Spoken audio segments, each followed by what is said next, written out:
We're here today with Robert Moraca, Vice President Loss Prevention for the NRF and our industry's representative in Washington. Bob joined the NRF after leading Sunoco's security, business continuity, and crisis management programs. While there, Robert also chaired the Threat Assessment and Active Shooter program. Additionally, Robert managed more than 650 of the organization's company-operated retail stores and played an integral role in the company's preparedness efforts and critical infrastructure aspects after 9/11.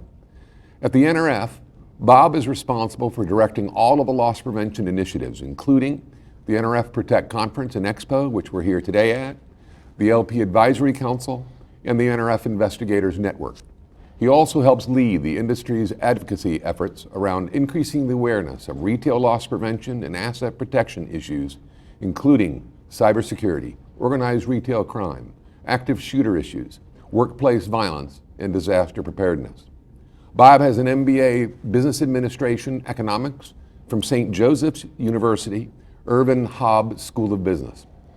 We'd like to thank you for being here, Bob, and we greatly appreciate it. Terrific, Gus. Thank you. You know, our first question is, this is a huge show, really the biggest LP conference in North America. Can you give us a look behind the curtain, so to speak, and share with our viewers some of the planning and details that go on to put this together from an NRF perspective? That's a great question, Gus. And last year, you'll remember we renamed and rebranded ourselves NRF Protect from the Loss Prevention Conference and Expo. And frankly, over the last 12 months, what we've done is really taken an opportunity. We had the gold standard event, but we took that gold medal and we've kind of polished it and refurbished it a bit.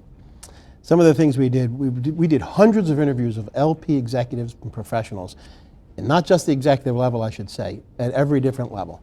And we with the help of an outside firm called 360 Live Media, we actually created 5 different personas or personalities within our industry. So you've got everything from the tech-savvy newcomer coming into the industry who has a want and a need to be engaged in LP, but they're out there on Twitter and they're just really, socially savvy on that end, to the seasoned expert professional executive, of which there's a lot of, and those are the ones we work, for example, with the LP Council. And in between, the different levels, division level folks.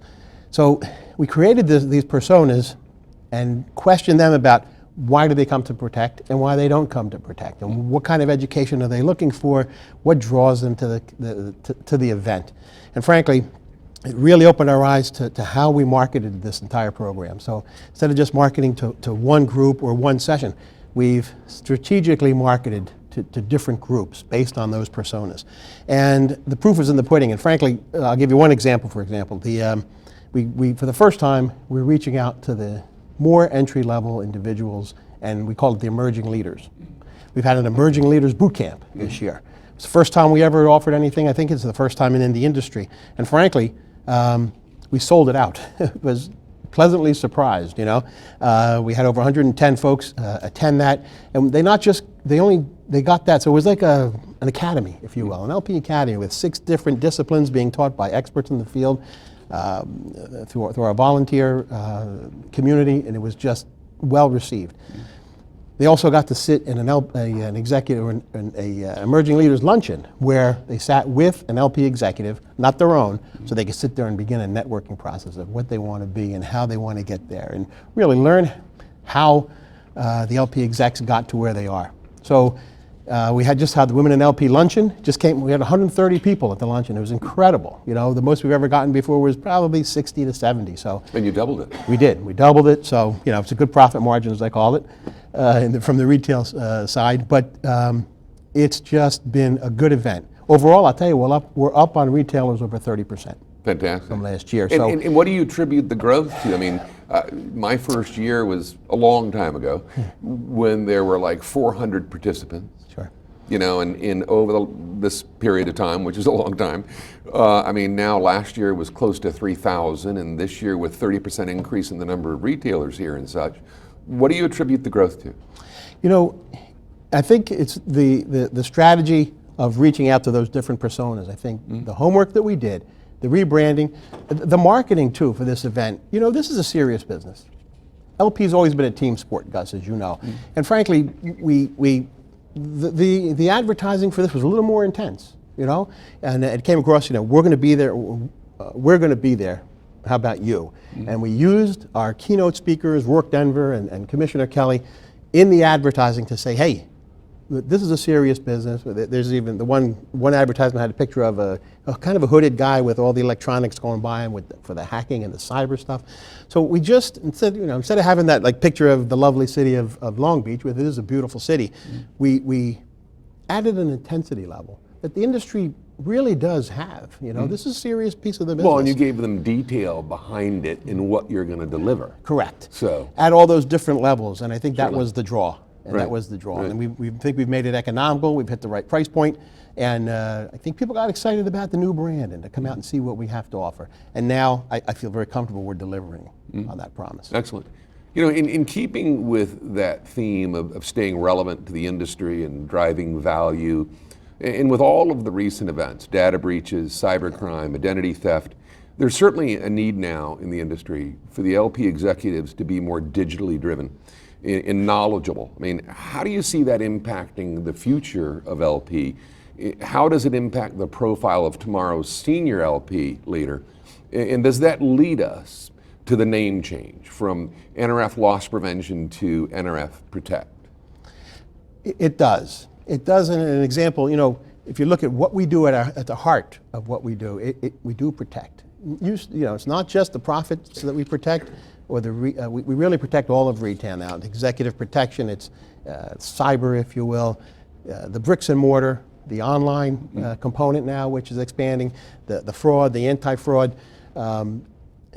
We're protecting every piece of the retail industry. Well, from the brand to the data. Brand, assets, people. And the IT security folks have been using data protection. I mean, Right. that's one of their main themes. And one of the things we did this year for the executive level, we did an executive afternoon. We brought in a firm, it was the Edelman firm, helped sponsor it with us, and we had on the team a crisis management expert, a public relations expert, and an attorney who handles specific cyber issues. And we put on kind of a war game of a mock demonstration of how these things develop. I remember seeing how the- they come. the Yeah, write-ups the on advertising that. for. So at the end of the day, what happened was we really saw a live demonstration of how these things work, and the LP executives, it helps them understand the language of what's going on, the legal issues, the risk and the liability, and from the public relations side, how do you handle, when do you notify law enforcement, when do you notify your executives, when do you go to the public, and what do you tell your employees? I mean, it was a tabletop that really got us all thinking, you know, from a strategic perspective of where do we fit in to the team that's going to protect us. The one takeaway for me, and I think a lot of the group was, we're depending on technology to watch over other technology. But 90% of these breaches, they call it, comes from the keyboard to the seat. The human being. It's the human element still. So we can't think that the technology is going to save us from the technology, if you will. We really need to focus on the awareness programs, the education, the background screening, all of those tried and true LP traditions that we still have to be excellent at. Well, and you've done a great job this year, if I might add, at integrating the cybersecurity issues and topics into the overall program. I mean, and I don't know the exact number, but I would feel safe to say that it's probably 20% of the content here. It's a good is guess, 'cause cybersecurity. you're right. It sure is. 20% is cyber, and we've asked retailers to come in and tell us your secret success, you know, your secrets to your success. And it's working out very well. Lowe's came in, did a beautiful presentation on emerging issues. We had what do you do after a breach, the first 90 days, you know, and a lot more interactive. We've added not just breakout sessions where you get talked at, you know, for 50 minutes. There's a lot more case studies, a lot more roundtables. So we're getting a lot more back and forth and interactive, a lot more Q&A. Some of those question and answer sessions, we think we could just go on almost forever. Sure. We must have to shut them down. We've had great response. The sessions have been full. 44 sessions, we think that's the right number, and the great opportunity, and the expo's been just buzzing, you know, if you've been in the hall. It's great to see, because quite frankly, as I travel around, I have noticed that, there is still a percentage of LP executives that kind of look at cybersecurity as IT security's issue, as their problem, and they aren't embracing it totally yet. So I'm glad to see that the NRF Protect is taking a leadership role there and integrating it into the educational side for everyone. We are, and prospectively moving forward, we're going to have additional webinars and things like that. Tom Litchford, who he's our Vice President of Technology at NRF. Tom, we're literally catty corner in the offices, and we're tied at the hip on all of these issues.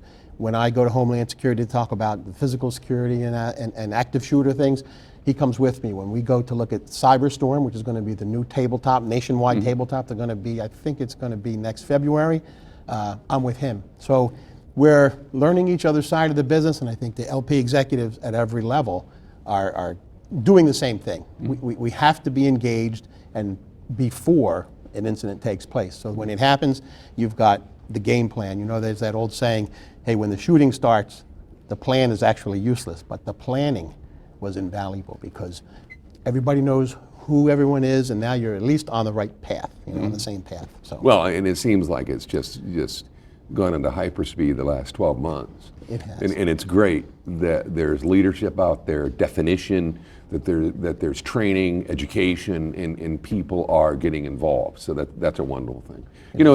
You've spent the last year traveling all over the country, getting with just numerous retailers that work with the NRF and such.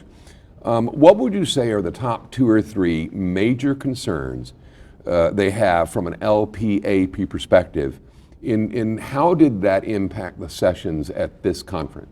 That's a good question. Cyber is still probably top of the list because no one wants to be the next headline. I mean, we've got to protect ourselves. And from an advocacy standpoint, the NRF is with Congress and pushing to hold individual companies and financial services industries more responsible for the breaches that they suffer. I believe the statistic was only 11% of breaches come from the retail environment. But when you look at the headlines, you think, oh my gosh, the retail is really getting swamped here. Well, a lot of the financial services industry or those backroom operations who touch your customer information, when they get breached, today it's the retailer who has to notify the customer, and we're pushing for legislation that will say, hey, wherever the breach takes place, if it's a financial services piece, it's a third-party processor of credit card information, they have to self-report themselves versus going through the retailer. So, because you do get that reputation issue, which is a continuous problem. And now it's kind of moved to the healthcare industry because they can build more of a background of the human being as opposed to the quick hit card that's bad. In 2 months they can't use it anymore. And in the healthcare industry, they can actually build an identity with Social Security numbers, date of birth, the whole bit. You're saying, you're preaching to the choir. That is so true. You've seen these breaches at some of the major healthcare, and now you've seen the U.S. government, including the folks with clearances and secret clearances and who's partnering with the government. I mean, that information, and that does have Social Security information, unfortunately, perhaps date of birth, address information. It's a danger across all entities. So it's not just retail fighting the good fight. It's now growing, and I don't think it's going to get any easier, if you will. Last question. I mean, looking into the future, what's the profile of tomorrow's successful LP leader? And how far does this perceived merging of LP and IT security go, in your opinion? Yeah. I think that they're going to be joined together for as far as I can see into the future. I always do a 3 to 5 year outlook, but I think that they're going to be together that way. I think that you've got to, from an education standpoint, we've got to have folks with more of a business degree anymore than the law enforcement and perhaps even some of the LP settles. It's nice to get the certifications and understand the criminology behind what we do and the ology behind it.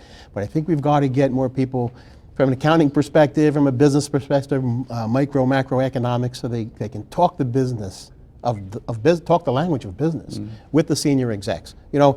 If you get stuck in the elevator with your CEO for 45 seconds and he turns to you and he says, hey Gus, what's going on in the LP world? How are you protecting us? you better be able to talk his language. He's got to understand that you're bringing value, to the entire enterprise, and you got to match that to a return on investment and what you're actually doing, because he understands the risk. The board understands the risk. So you've got to kind of tie yourself. So you should tie yourself to the business entities as well as certainly the IT piece of this. That's the top billing issue, I think. The National Retail Security Survey, let me just add that I'll give you a copy right off the presses. We just released it yesterday. Thank you. It's got some really interesting stuff in there. We've worked in a strategic alliance with Dr. Hollinger from the University of Florida to kind of refresh this to a point of where it's really going to be high value to the end user. It's user friendly, a lot more infographics versus a lot of the academic. There's not a lot of stuff in there that talks about the standard deviation between these two things. And Dr. Hollinger's been great helping us put this into a language that we can all understand. Folks are going to see the difference. This will become the benchmark in a number of different areas. Most interesting thing in there, if we have a few moments, for the first time, external crime, or shoplifting and organized retail crime, has now outpaced internal misappropriations, which in the past, the insider threat seemed to always be the biggest danger. Right. I think that was about 34% of losses reported by retailers. Now 38% are external shoplifting, organized retail crime. It's the first time in the industry. ORC driving it. It's the industry has switched. Yeah. For the first time, I believe, in 24 years that the NRSS has been out there. So there's a great one-pager in here that talks about the top findings in the survey. It's going to be very, very useful. I got a great feeling about it. Well, we're doing a session today with him at 4:30. So oh, outstanding. We Well, there you appreciate the go. timing and everything. And I want to congratulate you and the entire team at the NRF. It's an excellent show. I'm thrilled to see the cybersecurity integration and everything that we've heard. It's just been some great feedback. So, and we appreciate your support of this event and your team's support of it, and you taking the time today to meet with us. Terrific, Gus. Thank you. It's my pleasure. Thank you. Well, that's it for this episode, ladies and gentlemen. We'd like to thank you for watching. And until next time, let's keep them all safe out there.